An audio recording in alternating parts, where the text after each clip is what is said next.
याला म्हणायचा खरा कष्टकरी बळीराजा। पहा हे सोयाचं पीक किती सुंदर आणलेलं आहे।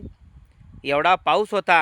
हा या ठिकाणी पन्हाळा तालुक्यात जाखले म्हणून गाव आहे आणि जाखले गावामधला हा शेतकरी आहे। या शेतकऱ्यानं हा सोयाबीनचं पीक किती सुंदर आणलेलं आहे आणि हे सोयाचं पीक हे आंतरपीक आहे बरं का।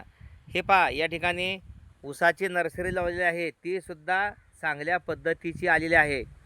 किती कष्ट घेतला असेल, लागवडीचा चांगल्या पद्धतीचा वापर केला असेल, भांगलणीसाठी पैसे गेले असतील, परंतु एक सोया पीक लावलेला आहे किंवा ऊस लावलेला आहे, हा चांगलाच आणायचा या जिद्दीनं हा पेटलेला शेतकरी आहे।